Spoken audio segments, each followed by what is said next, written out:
I'm joined by my guest, Dan Kovalik in Pittsburgh. He's a professor of law and author of The Plot to Scapegoat Russia. In Tampa, we have Larry Johnson. He is a managing partner for Berg Associates and a former CIA analyst and U.S. State Department counterterrorism official. And in Belgrade, we cross to John Bosnitch. He is a political consultant. All right, gentlemen, crosstalk rules in effect. That means you can jump anytime you want, and I always appreciate it. Larry, let me go to you first in Tampa. Lavrov's words, unacceptable escalation. It rang a bell with me because we heard this the months before the conflict that started in February 21, and I take it very seriously. I have told guests that listen to me in the West, the Russians don't bluff. Your thoughts, Larry? Oh, no, I agree with you. Russia is not the United States in that regard. I guess the good news is that the F-16's abilities capabilities are grossly exaggerated. It will mark an escalation, but Russia has all the tools and equipment from the standpoint of air defense systems to shoot them down. So it'll just be one more example of the United States and NATO as a whole of wasting military resources, and the only thing they're accomplishing is just irritating Russia.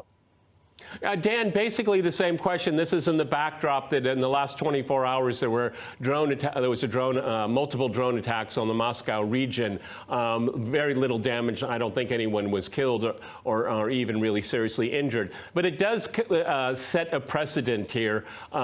We had with there was an attack on some kind of command and control center around Kiev. So this is an escalation that's going up. The escalation ladder, we're all traveling up. Unfortunately, there's a certain point where you don't want to get on the escalation ladder, and you know what I mean. Go ahead, Dan in Pittsburgh.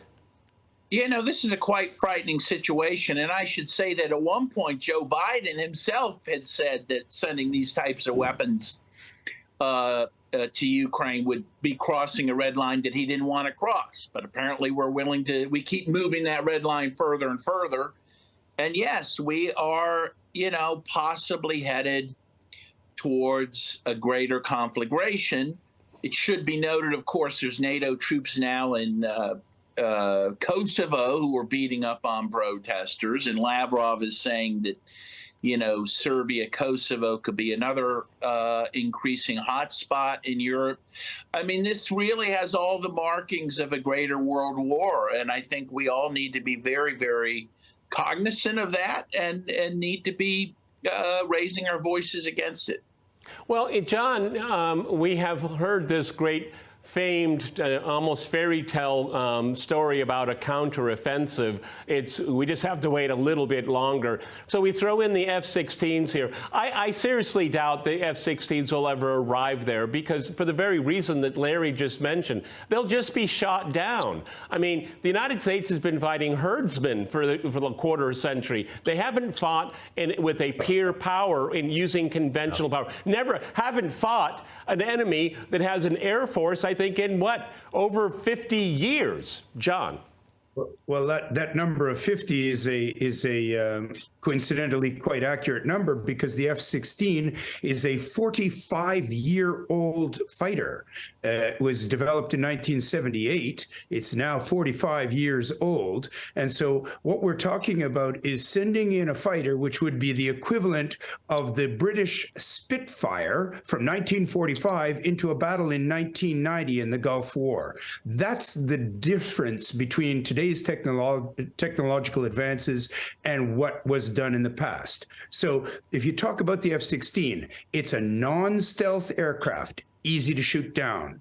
It has 50% less thrust than the F-35, and it has less range. And we're talking about a massive country here, Ukraine.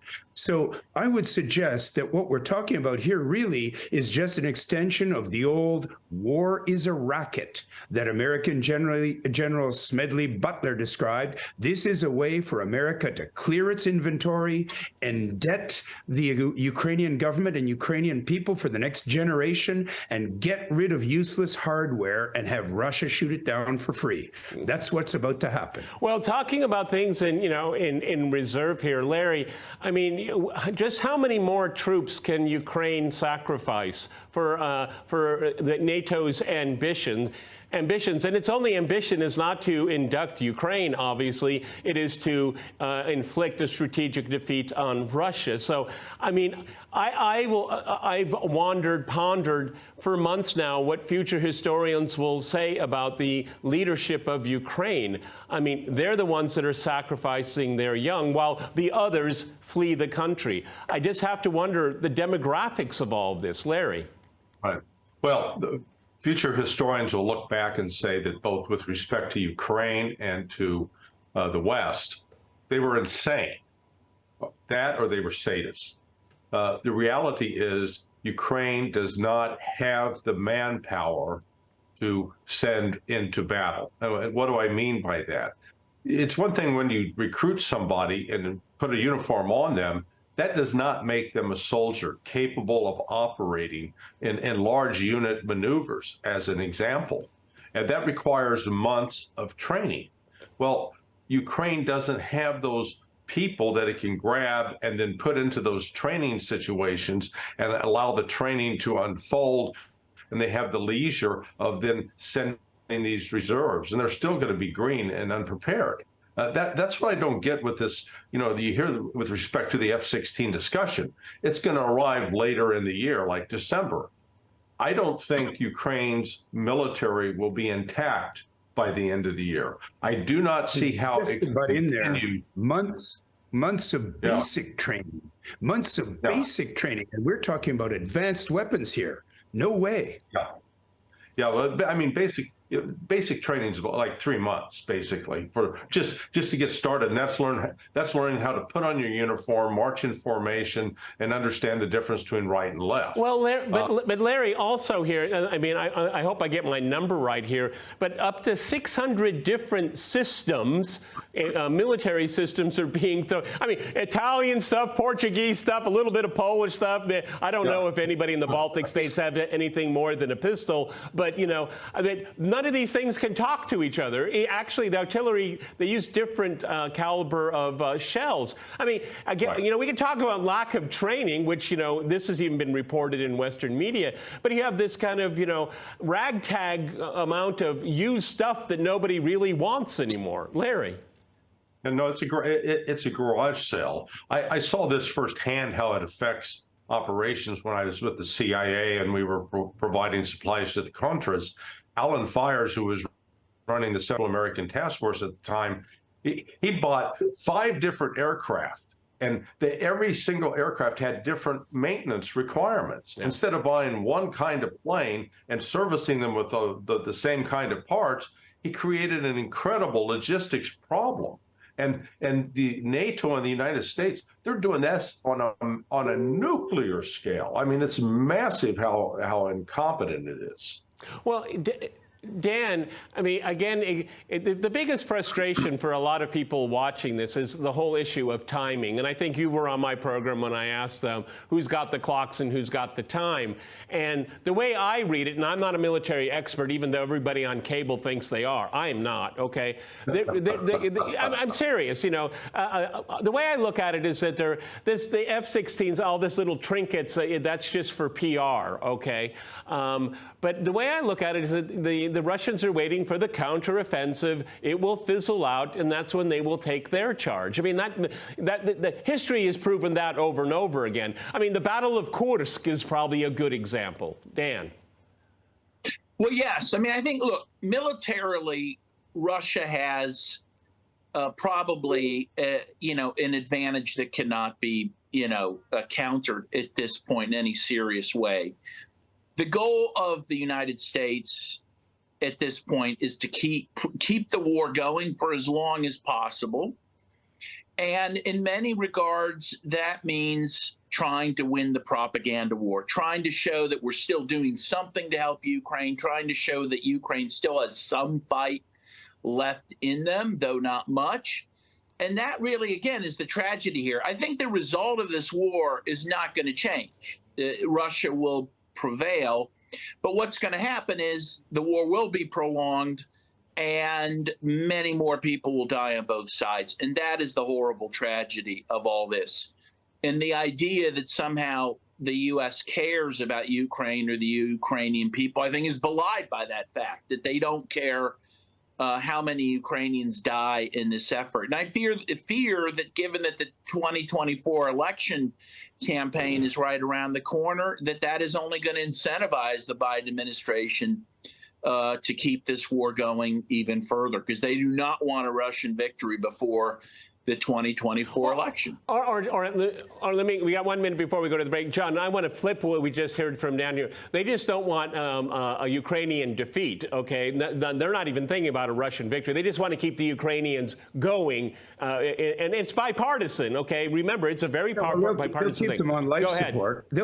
They'll keep them on life support, and life support happens to be F-16s and infinite amounts of money of indebtedness to the Ukrainian people. So no matter what happens, the American military-industrial structure and its bankster financiers are going to extract their wealth back, plus interest, money, plus interest on interest as a result. That's the main aim now. The war is already lost, no doubt about it. Yeah, but it's been a good investment for a lot of people, and having and Victoria Nuland got the Russians and the Ukrainians to fight. That's a remarkable outcome, gentlemen. We're going to go to a short break, and after that short break, we'll continue our discussion on Ukraine and escalation. Okay, let's go back to Larry in Tampa. I'm sure you will agree with me and our viewers that Victoria Nuland can't keep her big mouth shut, okay? So, she was at this, through Zoom, she was at this forum recently. Yatsenyuk is running it. I'm sure it's a good grift for everybody involved. But she said, we spent 4 to 5 months working with you on your counteroffensive. I wonder how fast that'll go down the memory hole after all of this is done and over. Because we do remember the famous telephone call with Jeffrey Piat, the U.S. ambassador to Ukraine, right before the coup, and her very flowery language, which I cannot use on this program. But, this is the essence of it all here. She also said, I didn't write it down for our program, but, Ukraine will become like the epicenter of global democracy and all this kind of, I mean, it was just, it was gushing, but it was also galling that here's this woman very far away, very well fed and well funded, and she's saying, go into the meat grinder, we're right behind you. It's extraordinary. Larry. But the saying, picture's worth 1,000 words. Victoria Nuland would enjoy having her picture in a dictionary because it would be there with toxic and delusional. So she would at least have 2 definitions that would be associated with her image. I have never in my life seen a situation like we are seeing with respect to Ukraine, where they continue to announce the impending counteroffensive. I offered my readers at sonar21.com to do a thought experiment. I said, go back to D-Day and imagine what would have happened if General Eisenhower and Winston Churchill and Franklin Roosevelt were announcing, "Hey, our offensive, we're coming up. We're going to launch in June. We're coming at you." What would have been the consequences? Well, we all know what the consequences would have been. The Allies would have been beaten and would have lost. The Germans would not have been confused, and they would have been prepared to destroy. So why do we have such magical thinking now that here we are, 80 years after that event almost, that we're now thinking that we can announce in advance what's going to happen? So with Nuland saying this kind of thing, it further reinforces her incompetence and the insanity that's behind her. That's what bothers me, because she has no regard for the loss of human life that is unfolding in Ukraine, and it's decidedly on the Ukrainian side that is suffering the enormous amount of casualties. Yeah. The other thing you've got to take into account here is the meaning of the words "we" and "our offensive." Victoria Nuland's own family comes from Ukraine. Yep. So when she says "our offensive" and "your offensive," Is it the American government and the American people's offensive, or is it an infiltration of the U.S. government by people who decided generations ago to take action against Russia by moving to America, moving up the ladder inside the regime like Madeleine Albright, using the U.S. people, the U.S. taxpayer, and the U.S. government as a weapon of war for another nation? Yeah, well, and also, John, you can throw in the latest iteration of Mr. Vindman, okay, which apparently is going to the bank on this as well. I mean, my next question has to do with grift, so I'm going to go to Dan here. So, announcing, I mean, I think she said, even to the fact, when there's the NATO summit, I mean, well, really pinpointing it for everybody, okay? But I think it's for grift, okay? It's signaling to the donors, that means like Congress, and the arms producers, so that accounts for the drone attack on the Kremlin that last 24 hours, the political assassinations. What they're doing is they're keeping, Ukraine is on the march. The Ukrainian tanks will be in Moscow before you know it. But all it does is they create this propaganda war to keep it well funded. And we saw with the recent ridiculous debt crisis that, the Defense Department is always safe. Dan. Yeah, well, again, I think from the Western point of view, this is largely a propaganda war, and they're pretty good at it. Let's face it; they're probably the superior party here in propaganda, and frankly, the American people, sadly, are quite willing to believe the propaganda, even though they've been lied to so many times about these types of projects, right, in Iraq and Afghanistan. We have the Afghan papers that showed that early on, right, our leaders knew that this was an unwinnable war, and yet we kept going for 20 years and trillions of dollars and hundreds of thousands of It was those billions of dollars that was the target of the war. This is the paradigm shift that nobody wants to make. These wars are intended to drive the profitability of the military-industrial complex, and they do not care whether they win them or not. Because if they lose them today, they can initiate the same war again. And either way, it's a profit of 40-1. That's what the minimum military expenditure profit is, 40-1. You can't even get that at Las Vegas. That's what they're playing here. Well, Larry, since it's been mentioned here, I mean, who's ever been punished in the last half century for for strategic blunders? Has anyone ever been held to account? I mean, John's got a really good point. Win, lose, or draw, it's still a good money-making endeavor. Larry. It's the best money-making endeavor on the planet. Hang on. Go ahead, Larry. Go ahead, Larry. Go ahead, Larry. It has been such that there has been no accountability. There, however, is a twist what's coming out of this war. Yes, the Western military-industrial complex is wrapping up, and we're seeing all the Wunderwaffen, all the wonder weapons that are flowing, the HIMARS, the Patriot, the F-16, the 45-year-old, the old man in the group. And yet what's being exposed is that Russia is defeating these technologies. In fact, any country now that would buy a Patriot for air defense would be crazy. Because Russia has demonstrated that its systems, the S-400, the S-350 now coming out, the S-500, are far superior than anything that the Western industrial complex. And Larry, what was the country that figured that out first? Saudi Arabia. They figured it out, right? And a lot of people have been taking notice. Okay, I call them very expensive trinkets. Okay, that's what they are. Okay, and if you look at it, I don't want to bore our viewers here or my guests, but as it was explained to me by a Russian military expert, is that the Russians, it goes back to the Soviet era, they have a system that works, and they just make it better and better and better, and not these things that can fly upside down and inside out and might work, might not work, we might find a reason for it, but we're going to build it anyway. Okay, that's what they do in the West. Okay, here it's very different, and it's very, very practical. Dan, let me go to you in Pittsburgh.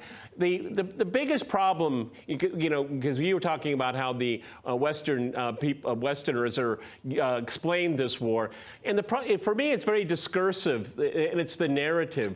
What the West wants is they want Russia's destruction, and what Russia's been saying all along is we need to find a viable peace for Europe. Now, I know one is more sexy than the other, but the second one is to everyone's benefit. And this administration and NATO world will not listen to that because Russia must be vanquished. But if it's not, hopefully NATO will be. Dan.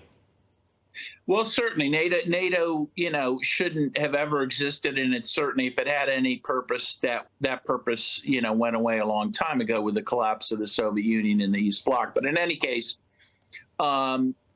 yes, I think NATO will go away, but the problem is the U.S. and its military aggression probably won't go away that easily. I look wistfully at the days when we had a president like John F. Kennedy who was willing to deal with Khrushchev over something like the Cuban Missile Crisis, and many have called what's happening now in Ukraine a reverse Cuban Missile Crisis, right?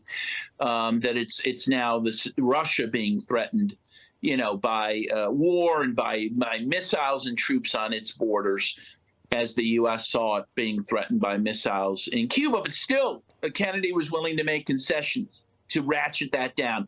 I do not see a White House that is willing to do that, and that is really the tragedy here. Yeah, and John, on top of it, the White House is vacant in many different ways. But one of the things that's different this time around is that the European elites have been completely cowed. I mean, you have a German chancellor, I call him Sergeant Schultz on this program, that is repeatedly humiliated, and he just takes it. It's extraordinary. Go, John. That's because the so-called democratic elections across Europe are remote controlled from Washington.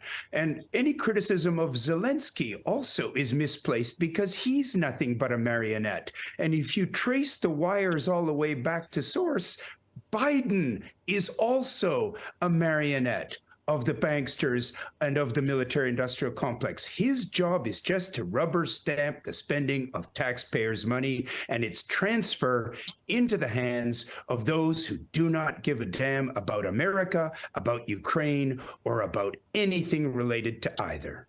Larry, I think you and I have talked about this before. This conflict will come to an end, but it will come to end on Russia's terms and Russia's terms only. Yeah. The Minsk process, the West showed itself to be duplicitous, liars, blowing up the Nord Stream pipeline. I mean, who in their right mind is going to talk to these people, Larry? Yeah, no, there's no fact. That's what worries me, Peter, is that there's no off-ramp here. The United States has built up such hostile rhetoric and made it impossible for any negotiated settlement. There's no basis of trust. So the only option is I think this is going to escalate. The war is going to spread. It is going to involve NATO, and Russia is going to end up destroying NATO. I think that's all what is in the long-term plan. And Russia actually needs to do that in order to eliminate the missile threat that's in Romania and Poland right now. And, you pray to God something like that doesn't unfold, but I frankly do not see. Well, but you're absolutely right, because from where I am, nobody wants to do this again in 5 years or 10 years or 20 years. There has to be a resolution, and that's what makes it scary, but that's the promise as well. Gentlemen, that's all the time we have. I want to thank my guests in Pittsburgh, Tampa, and in Belgrade.